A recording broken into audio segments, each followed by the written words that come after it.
are looking great so far in this tournament, and we are going to get into Champion Select for the 4th match of today. Yeah, Supermassive coming in 1-0 as the favorites. They've taken down Rampage against Direwolves 0-1, who lost their first game to Brazil. There's a lot to prove for both of these teams, but you think Direwolves a little bit hungrier. They certainly are, and only one team can go into the next round here from Group A.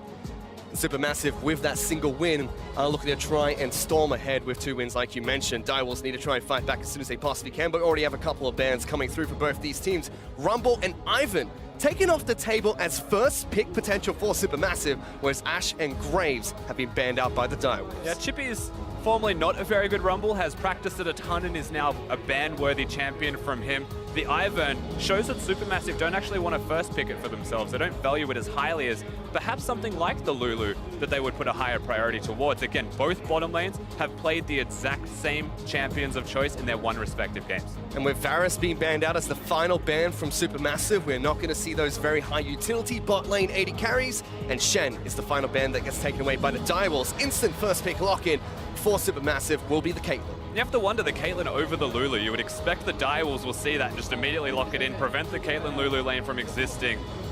This is actually a very good pick from the Direwolves, and Supermassive, a lot of priority on just the Caitlyn pick. And it's one of Destiny's most played champions in the OPL. The Lulu pick was picked up throughout the grand finals, which propelled them to victory, and Schönfire actually locks in Lee Sin as his jungler of choice. Yeah, Schönfire going for the aggressive champion of choice, of course. If he doesn't get the Ivern, he will default to something aggressive. Good to see Stomage actually matching that as well, and now we do have buff-to-buff junglers that may find each other and start fighting. On top of that, Supermassive have locked in Karma to round out their first pick phase for Dumbledoge's support.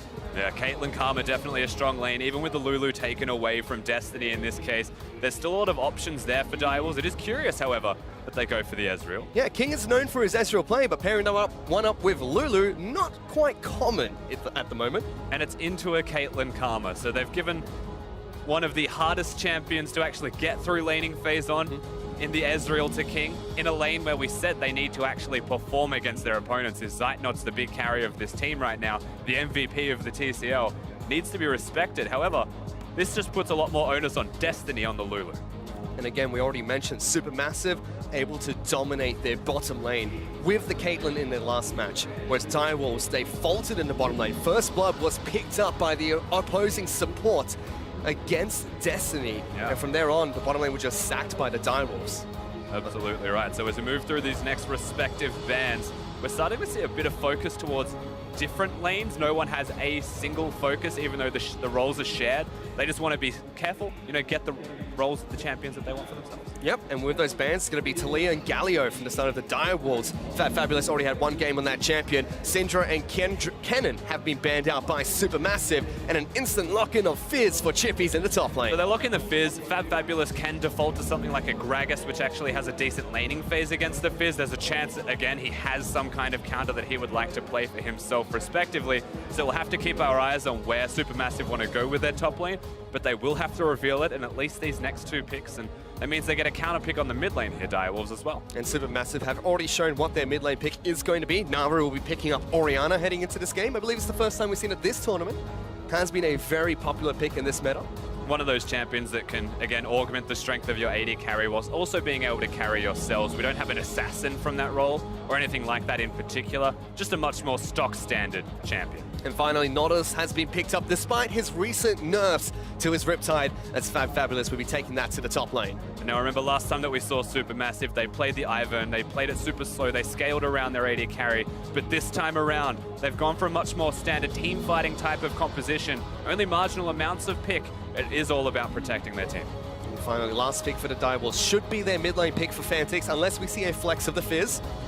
It seems like he's going to lock in Azir as his champion of choice heading into the mid lane. Fantix historically has been able to play pretty much every mid lane champion under the sun. He has been historically one of the best Azirs that we have seen within the Oceanic Pro League. So the fact that he's picking up now means that you're confident in his ability to play it, but you do have to highlight why he's going for the Azir in particular. Firstly, he's picked it into Orianna, so he's confident in the matchup because Orianna ramps up with her damage. Hits level 3, she shouldn't die, but she can't really kill you either. So the Azir will be able to scale, and that is the one thing they now have with their team composition. It's not safe wave clear, but Azir does grant them wave clear nonetheless, something to help them out if Supermassive ever starts sieging. but still a very different team composition from what we saw in their first match today. Now they don't have too many tools to protect King. They still have the Lulu, but a lot of frontline threat with the Fizz, with the Azir. And Fizz is one of those champions that has been wreaking havoc in the Oceanic Pro League. Yeah, definitely has been. Even internationally, the Fizz has been cropping up a 90-something% win rate in the LPL as well. Just a massive deal through this top lane. Can snowball extremely well, but Nautilus is one of the champions that excels at actually diffusing Fizz's strengths. He has wave clear, he has shields, really hard to assassinate the Titan of the depths in the top lane, and you would expect Fabulous should be okay in his respective position, but you give Fizz an inch, he takes a mile. But the big thing I'm going to be looking out for is Stormage against Schönfire here, because if Schönfire can get into that top lane, get Chippy's ahead by even a single kill, it's going to be almost impossible for Nautilus to get back into that game. Yeah, absolutely right. So Schönfire, the men we look towards, as per usual for a Direwolves game, up against Stomaged, who isn't exactly the biggest carry for Supermassive, but he has the potential to go off, particularly with this Elise pick for himself. Yeah, and the old Turkish super team from the TCL have been looking good so far in their first match today. Let's see if they can continue to do that as we head into the second match for these two teams. Supermassive taking on the Direwolves. Of course, fourth match of the day for these teams. For all of the teams, rather, in Group A in the MSI play-in stage. You wouldn't expect any tiredness to be seen from them just yet, only hunger. And as always, to kick things off, both teams just going to try and spread out across the river, scout for some vision against the opposing team. But where are we really going to be looking towards here, Rusty, for these two teams? Is it going to be bottom side focus again for Supermassive? Are we going to see Direwolves trying to play more bot side this game? I mean, the easiest way to actually watch where they want to put a bit of attention first is where the junglers tend to start the maps. And a lot of Elise, you know, on the red side of the map, they always go for their Raptors, but that means they don't get the best leash. So sometimes they like to vary it up, go towards their blue buffs. But as stock standard, you would expect from the Lee Sin into the Elise, they're going to try and just be on equal footing, be on the same side of the map as each other. A Supermassive just trying to check out where Schönfire is. Yeah, it seems like Fabulous is going to get a late ward over towards the Raptor camp to see if that's where Schönfire will be starting off this game. No deep wards placed down by the Direwolves to kick this one off. Now the first big thing as well, when we just mentioned the junglers, is going to come back to this bottom lane. King, Destiny, they don't have the push, they're against the Caitlyn Karma. It is unexpected they'll ever have priority in this lane. So Dumbledore will be free to roam, be free to place early vision at the blue buff of Schönfire if he wishes in about 1.5 minutes, 2 minutes from now, can find the Lee Sin. And nobody from Direwolves can find them. And already Supermassive have pushing priority in this bottom lane and have chipped out both King and Destiny down to about half health. Yeah, now the trick against this matchup as well is to use the minion waves, use the push. If King's ever auto-attacking you with a Lulu, he does do a lot of damage. It can match what a Caitlyn deals. That's why Karma is more important. As we do move into the mid lane, see Fantix has already pushed out the first lane nice and early, making sure Naru's forced to charm underneath his turret, but doing a good job at that. And they're just going to be trading back and forth to two control mages in the mid lane for this game. And that's how we contrast this. You would expect the Azir once again just a hard push, try and get Naru at least busy under his turret, pressure him out constantly. As we mentioned, around level 3 is where things start to crop up a bit better for the Orianna. And so whilst the bottom lane should get pushed in from Direwolves, their mid lane should be okay. And so there is an area where Schönfire could potentially do something, or at least have someone who can rotate and help him if things go awry. Speaking of Schönfire, he's just been invaded by Stomach, who's looking to try and take down blue buff for himself. Does have Smite available, and it's getting this blue buff down nice and low, while Schönfire is stuck at his wolf camp. That's going to be taken away. Stomach smites that one, and Schönfire loses his blue. Schönfire is obviously going to be able to spot him doing it. Gets Cocoon. Yeah, gonna land. Stomach still chasing on forward aggressively, but Schönfire does W back out towards a ward. And so the Elise is now going to know exactly where Schönfire is able to get out, steal the blue buff away. Doesn't matter too much, again, it's Elise in. And Schönfire is going to have the timing on that blue buff anyway. We'll just be able to do his Gromp, but it means he's missing a bit of experience, perhaps missing a camp now as time progresses towards the next respective buffs, as Samaj is still trying to find him. Yeah, he was waiting in the wings of the mid lane, hiding inside the brush. As top side of the map, Chippy's, he's got Ignite Rune, but he's still chasing out Fabulous. That's a flash being burnt by the Nautilus on the top side of the map. It was a necessary flash. If the Fizz ever got in range with the Ignite, with W available, could have been a genuine kill threat, but nothing to be seen on the top side of the map. Just an early forced teleport, you would have to imagine, out of Fabulous. He can hold it if he wants to walk back to lane. The minions have just reset. He may want to. With this pressure though, Schönfire is going to try and take away blue buff on Supermassive's side of the map. Stormage is going to come in, does get the smite down as well as the execute damage from the Q. Stormmarch is still chasing on 4, but Surnefire does have a slight experience advantage at the moment. And it's safe to say, as the lanes progress through this, at only 4 minutes into the game, it's tit for tat with the junglers. They're trying to find each other. That's expected from both of them. Direwolves, used to having winning lanes. Used to having Surnefire be able to use those lanes to pressure jungle or pressure the rest of the map as he chooses. And the more that he's able to progress around the map, or the more Stormmarch is able to prevent him, that's where things break open. As we can see, Stormmarch still waiting on the top side of the map. There is a teleport coming back in for Chippies with double Dark Seal. We do see Stormmarch trying to wrap around the back. Chippies does not have a flash due to taking Ignite in this match. Surnefire is close by, but he's trying to head back to base. He's still waiting very patiently in the top lane in case Chippies goes aggressive. Almost looking for Surnefire more than for the gank itself. The Lee Sin was obviously on the top side of the map. They should come out from Chippies, takes some damage here. Stormmarch gonna lay down the hurt. Fabulous throws out the hook, but Playful Trickster gets him back to the safety of his turret. Yeah, good Playful Trickster. Also has 2 Dark Seals, so a bit of extra sustain from his Corrupting Potion. Exactly. I'm not gonna say it's a standard thing for a Fizz to have 2 Dark Seals, but it works in this instance, as he didn't die, didn't have to use anything. Was able to heal back up. Still fairly even on the top side of the map, as we do check in with the bottom lane again. King at a massive CS discrepancy, but mid lane is where the action is taking place. Naru taking on Fantix, both of them getting fairly low, and Stormmarch will make sure that he can't get anything out of it. Whilst the trade was close, Fantix does have heal, so he had the advantage. He technically won the trade, but because Elise is nearby, that forces the equal recall, so no one actually wins the trade, except for Surnefire, who's able to continue hard farming the jungle where the Lee Sin wants to be.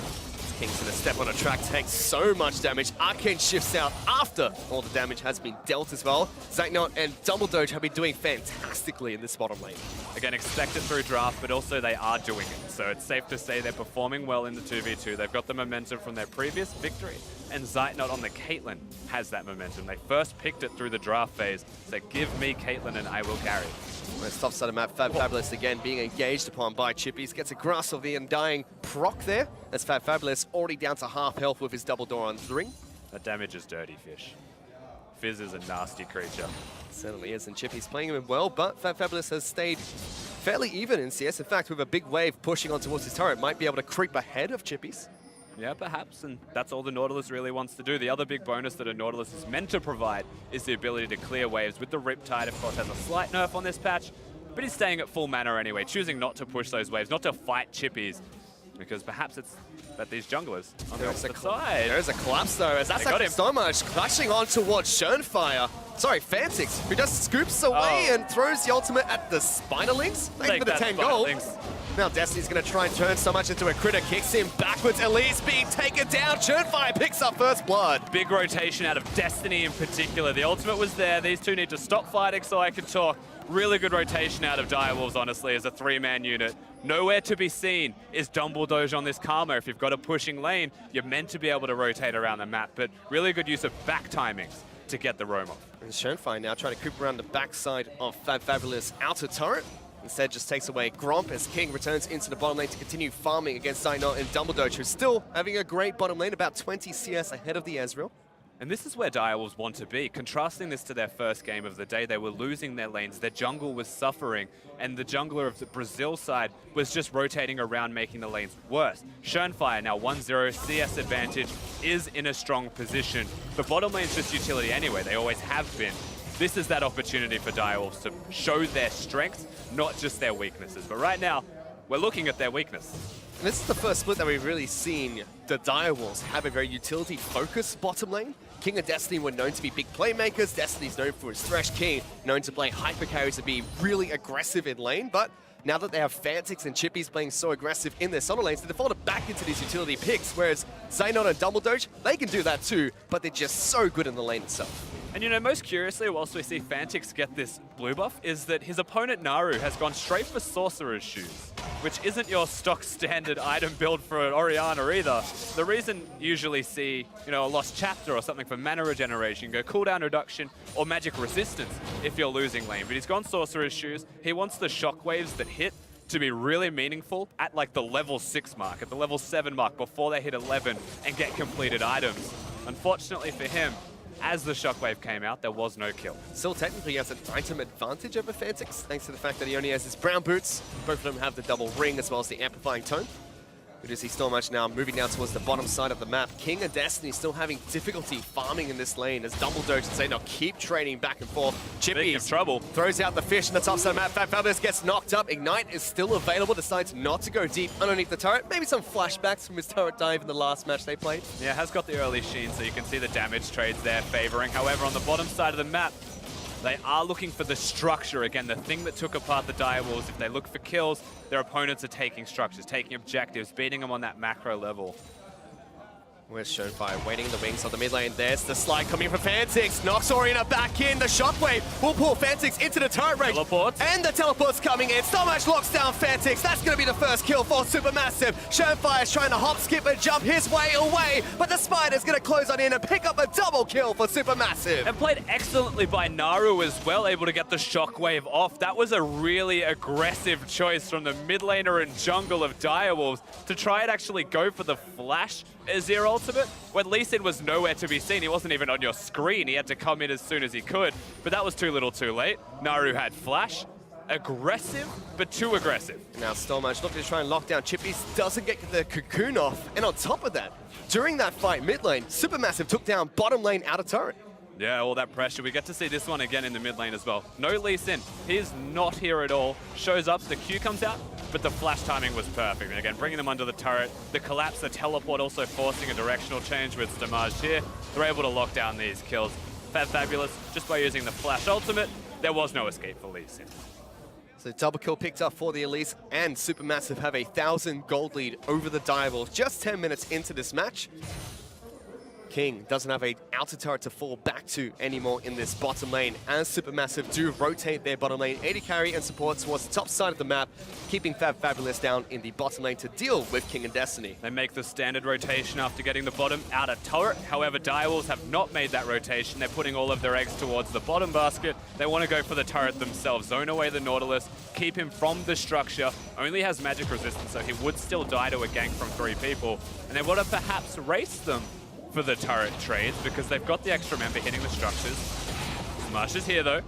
Yep, Stormage going to continue helping Zaytnot as well as Dumbledore's push towards the top side of the map. Now moving in towards the top lane inner turrets. Chippies wants to go for a dive onto Naru, avoids the fish, still goes in for the dive. Ignite is ticking. Shockwave not going to connect as Fantix only gets knocked back. Chippies still hunting down the Oriana, will be able to get the Q off, chases them down, picks up a kill in the mid lane. But meanwhile, pushing the top lane, Supermassive, exactly where they were a minute ago, are just going to take down the second structure again. Chippies comes mid, looks for the kill. Not a bad call because the kill is secured, but Supermassive are still pushing these objectives. It's just that they're too slow to make the rotation or a reaction to the play that the Turkish side are putting into play. They're getting trades, but it's not the same amount. And that's a 2-for-1 turret trade that goes in favor of Supermassive. Yes, they lose a kill in the mid lane, and potentially a Cloud Dragon, as Shonefire sneaks this one away from Supermassive. But not the best of Elemental Dragons to get in a 2-for-1 turret trade. For what it's worth, they get the Drake at a decent time in the game where Supermassive can't bring their bottom lane from what was top lane back towards the Drake, pick up the free objective. Naturally, you expect them to go near mid lane, but this is where Direwolves can say, all right, you've got all of our outer structures. The next ones are harder to actually take down. We're just going to push top lane. We'll build up a big enough wave that we can secure the turret itself, and then we'll try and make the big play. But we have to highlight how Supermassive are going to try and counteract that. Who are they bringing up to top lane? Oddly enough, it is Naru.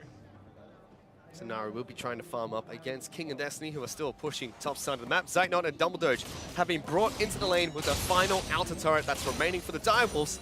Try and continue sieging the outer objectives, increase the turret lead that Supermassive already have. Now, they do still have Fantix in this middle lane. Has got a lot of wave clear. Zaytnot and Dumbledore have to pressure the Azir, not the minion waves, if they want to actually secure the mid lane structure. So Direwolves, they have an opportunity, a chance to make a play. It will be completely under the watching eye of Supermassive, but the play is still there. Direwolves will rotate quite a few members towards the top side of the map. Shonefire sitting inside the jungle, lands a Q on towards Zaytnot. Spots out the rest of Supermassive waiting inside of their own blue side of the jungle. Notices a small army. Still looking for things to happen here though. Working around the explosive plant, really easy way to escape for both Destiny and Shonefire. There you go, jumping back over the wall as King still gets some chip damage onto the top lane outer turret. Which again is just free damage that they're able to secure for themselves. So Supermassive Chippies trying to throw out the fish there. Gets a ghost out of Naru, but avoids the kill threat from the Fizz. Still has no flash, however, so Shockwave is on. I don't think it'll mean too much. Very aggressive Shockwave. Gets Fancy and Showfire down to a quarter of their health and saves the turret. As now Fabulous from Fog of War onto Fantix. Tries to slide them back out. Will take quite a bit of damage. Wildgrowth keeps him alive. Yeah, you can't kill him through the heal and the Lulu. Able to stay alive. However, this does mean the pressure's going to be there from Supermassive. They're looking at the mid lane. Yeah, they're going to continue pushing on forward. Double Doge has been jumped on by Shernfire, who tries to safeguard away from the tether range. Still gets locked up. Flash being burnt by Double Doge, but Supermassive have used that time to chip away at mid lane out of turret, and they take it down. Exactly, so the only remaining outer turret does drop. They've got themselves 2 top lane, 1 bottom lane. The map is pretty much theirs if you were Supermassive, and this is where the vision game actually becomes the biggest deal for both of these teams. Direwolves, easier job warding their own jungle, but there's a lot more room to breathe for Supermassive. Place them wherever they'd like, and it starts to choke the Direwolves roster out. And for the second time today, we see the Direwolves facing across from a gold deficit 15 minutes into the match, where Supermassive, they were the ones that were behind against Rampage. They must be feeling really confident coming to this game 15 minutes in, ahead of the Direwolves. Definitely, but you still look at the Direwolves team composition and say they are well and truly in with a shot. The scaling on that team is unreal. They've got the Lee Sin, who helps get them through the early game at least a little bit. They hit mid-game, 2 items on the Azir, 2 items on the Ezreal is always going to be a big spike, but most importantly, the Fizz for Chippies. He's able to assassinate what was the hard carry of Supermassive in their first respective game of this tournament, which is the Caitlyn. Has the Ignite, not a lot's actually going to keep him alive because it's an Elise this time around. There is no Ivern. He's still sitting on a couple of components here, Chippies. The Double Dark Seal, the Sheen, as well as the Spectre's Cow. So will be some time before August. That's stolen. That was stolen by Double Doge with the empowered Q right under the nose of both Shernfire and Chippies. They tried to burst it out. They could have just let the Carver Q finish before bursting it out. But there you go. Double Doge picks himself up some mana regeneration, some cooldown reduction, and a fancy looking buff on his back. With that, Supermassive continues sieging more inner turrets. Stormage and Zaynot won't be able to poke down the bottom lane inner turret as King of Destiny do what they can, but King's been locked down. Wildgrowth forced to be used. Ooh, Arcade shift away, but it's not enough. Zaynot takes it down. Meanwhile, mid, Fantix in trouble, flashes away, not enough. Clockwork wind up into his face, gets a kill. Shernfire. And they're looking for more. Shernfire will try and kick them away. Tags Naru, flashes over the wall, gets a shield. But look at Starmarch all the way into the back lines. Will get exhausted, goes toe to toe. Fabulous jumps in, picks up a kill for himself. And Supermassive are looking incredibly strong. Supermassive looking fantastic, but Direwolves just individually getting caught out of position. Mid lane 1v1, Naru shows that he is still a big carry for this team. Takes apart Fantix in this 1v1. We get to see how it unfolds. That was close from Fantix, to say the least, but the Shockwave whilst in midair actually sends him flying. Again, Fabulous cancels the ward hop, which is why Shernfire is now stuck in this position, has to flash. Stormage, he does go in. The exhaust is nice to get them a turnaround kill, if nothing else from the Direwolves side. Shernfire gets another bit of gold in his pocket. Direwolves have not got gold anywhere else. They certainly have not. Only traits that have completely been going in the favor of Supermassive so far, who sit on a nice and comfortable 3,000 gold lead over the Direwolves. 5 turrets to 2 in this game, 5 to 3 in kills. And Supermassive seem to be the most proactive team in this match so far.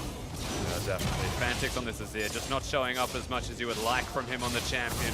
A lot of the pressure, all the shields, even the dueling out of Orianna is starting to just whittle him down more and more. But we still can't count that team out. You look towards Chippies, he's farming well. That's one thing that Direwolves are doing. It's just that they're dying. They're getting caught out in these fights. They're losing the duels, but they are farming. They're still getting towards their big item breakpoints. Second elemental dragon of the game is going to spawn. It's going to be another cloud dragon. You see Direwolves were looking to try and set up around that river, but quickly taken back by Supermassive. Yeah, clear up the wards. Roll wards on the top side, so Direwolves are not going to go near this Drake at all, even though they can see it being done. They have to concede. Yep, Supermassive get another small objective for themselves. There'll still be a couple more elemental dragons to spawn in this game. Cloud is another one will spawn next year, Rusty. We're only seeing clouds. NA Drakes. Not going to mean too much, you'd have to imagine. There's nothing super move speed reliant for both of these teams. Bit of kiting from the Fizz, doesn't have flash, that'll help him. Whereas now, 18 minutes into the match, Baron is going to be spawning soon. It's still very early for either team to look towards that objective, unless something horribly goes wrong for either side. But Direwolves are positioning around that side of the pit.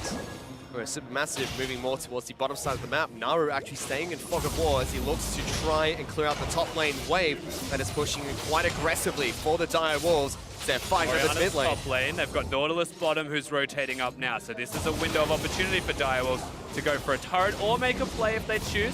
Oriana's still not going to be nearby. Oh, Chippy's going to be able to avoid the cocoon, finds Fabulous, throws out the shark, knocks them both up with the wild grove. Stormage in trouble, King gets a kill. Churnfire is very low, but Fabulous is low as well. Churnfire going in, kicks him away, but still lives. Naru, though, deep into the backlines, gets the triple kill. Will be taken down by Chippies as Fairtix still looking to try and push for more, but Supermassive, again, they trade 2 for 3. Supermassive still trade well without Naru being there at the very beginning. A triple kill for the Oriana, but that's still the signs of life we're talking about from the Direwolves.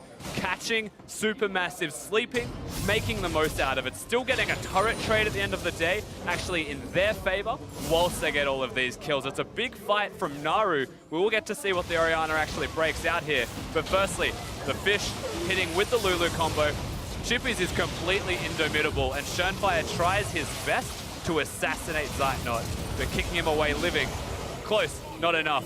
Naru steps up to the plate, aggressively going in.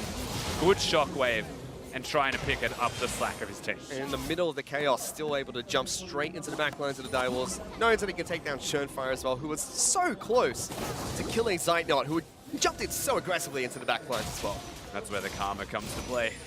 Too many shields. The heal also was there for the Caitlyn. Enough summoners to keep him alive through the burst, but there is a lot of damage still coming out of the Direwolves roster onto carries if they can get those carries, and that's how that fight broke out. There certainly is. Chippies has already completed his Trinity Force, top side of the map, still has 1 Dark Seal with half its stacks available.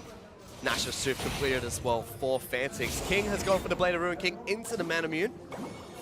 So decent damage coming out from the walls, but you look at the side of Supermassive, they've got some damage to pack as well. Infinity Edge, Hurricane already picked up. Stormage, we're going to try and lock down Churnfire. Repels away from the fish, comes back down after it props. Chippy is still going deep into the back lines, but there's so many members of Supermassive there. That was a mistake. You do not want that, Mr. Chippies. Now the whole team fighting. That Fabulous though jumps in. Churnfire takes him down. Riptide going to get cancelled after the Nautilus will die. Supermassive still chasing for more, but at the end it's just top laners being traded back and forth. Yeah, Chippies was deep, but suddenly Fabulous was also too deep. The flank position changed, and what was meant to be the flank became the front line.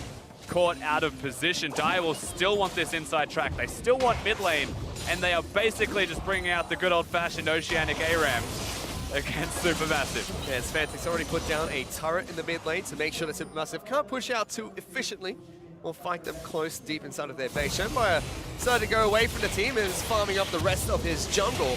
But the Direwolves are trying to claw back some of the gold lead that Supermassive have taken in this game, but it's still 2,500 gold in Supermassive's favor. The amount of gold that they are in advantage, however, for the Supermassive side is indicative of the 2 turrets that they've actually managed to pick up for themselves. So Direwolves have brought it back to a little bit closer. However, when you look at the items that are coming through from the Supermassive side, 2 Haunting Geysers, it's going to be a Leandri's that goes towards Naru's Oriana build. All of this flat magic penetration against a team that has actually got a lot of MR. Starts to wear off in efficiency very quickly, but the Baron, that gets shredded. They've got no vision on this. Supermassive, get it down to 2,500 health. Teleport is going to come in from Chippy. Churnfire says, I'm going to try and take it if you're going to back off. 1,700 health. Chippy's in the back line. Churnfire taking it. He jumps in. Taken away by Oriana. Supermassive get Baron. They take down Churnfire as well. And as if Naru could not carry any harder, he secures the Baron for his team one more time. Supermassive, they took the 50-50, but they only took it because Direwolves said, let's dance. And they jumped inside the pit, wanted an opportunity to fight them for it, does not secure it. Supermassive cleared out the Baron pit, waited so patiently, and when they knew the Direwolves had no vision, weren't going to react, pulled the trigger. Naru, like you mentioned, putting his team on his back today, Rusty. It definitely is. Of course, we get to see how this one pans out against Churnfire. I'm going to say went in a bit too quickly, but he wanted to keep the Baron aggro, he wanted to keep his health low. Chippies tries to time his auto attack at the same time, but it was about 100 health off, so unfortunately, neither of the junglers secure it, with smites being down. 102 hit points away from being smoked by either team here. As Supermassive with a 5,000 gold lead and Baron buff are going to look to try and cripple the structures that are remaining outside of the Direwolves base. They still have an inner turret in the mid lane to take down as well as the bottom lane. And that's just such a big advantage for both carries on the side of Supermassive. 2,000 gold advantage for both of them against each of their respective opponents. All of the kills going to the Orianna, even though the farm was there for Fantix. They're just so strong right now. If the team can support them, Fabulous on the Nautilus can just stand in front of them, be indomitable as this Naut. Samaj can just protect his team, and Karma's always going to do that. Yep, Supermassive will use their Baron buff effectively to take down the mid lane inner turret, now pushing for even more as the inhibitor is under siege. Zeitnot so close to completing his second seal item of the game. Should be a rapid fire cannon or a static shiv. But he's been impressive this entire tournament. Was the MVP for his team in the finals. And he's looking to continue to assert his dominance against every single team in Group A. Yeah, again, it should be the rapid fire cannon, the standard Caitlyn build. He's gone for the Infinity Edge build, though, not the Blade of the Ruin King. A bit more crit, scaled up well. Fabulous looking for an engage towards Fantix. Misses the hook. Two-shot barrage comes out from King, just trying to clear up the Baron up minions. And the way that Fantix deals with this is by finding Zeitnot. If he can actually find the carry that kills the structures, then Supermassive can't actually break the base. But if they don't get onto him, turrets will drop. However, Supermassive, they've already chipped down the mid lane inhibitor turret to half health, keeping their siege minion alive. And they will slowly push on in. There was a big wave bottom that pushed on towards the turret. Schoenfire gets locked down and poked out to about 2/4 of his health. But Zeitnot also gets halved once again by the Azir, but two cannons building up. And Redemption coming out. There was a Q connecting from Schoenfire, but decided not to going make for it. This is going to be inhibitor turret broken by Supermassive, and they engage onto Schoenfire as well, locking him down with every single piece of crowd control they have. Ignite is ticking. Schoenfire gets healed up by King in the back lines as Direwolves won't lose their members and are looking to engage themselves. Fish gets thrown out by Chippies. He dives into the back lines. Playful Tricks is away. Big mistake because Fabulous is here and King is now being chased upon. Fantix is dead. The Orianna Shockwave will take him down, and the Direwolves are faced with Supermassive crashing on towards the base. And easy as you'd like, it looks like they just want to finish the game. They want to go 2-0 in this group. Direwolves want to try and fight back. It's not going to happen here today. Supermassive want to end this game. Schoenfire jumps in, tries to do something, but he just can't. King will be taken down as well. 4 kills picked up by Supermassive. A double kill for Zeitnot, and they will go 2-0 here in the group stage. 26-minute shellacking out of the Supermassive side, able to dismantle the Direwolves when you hit mid-game.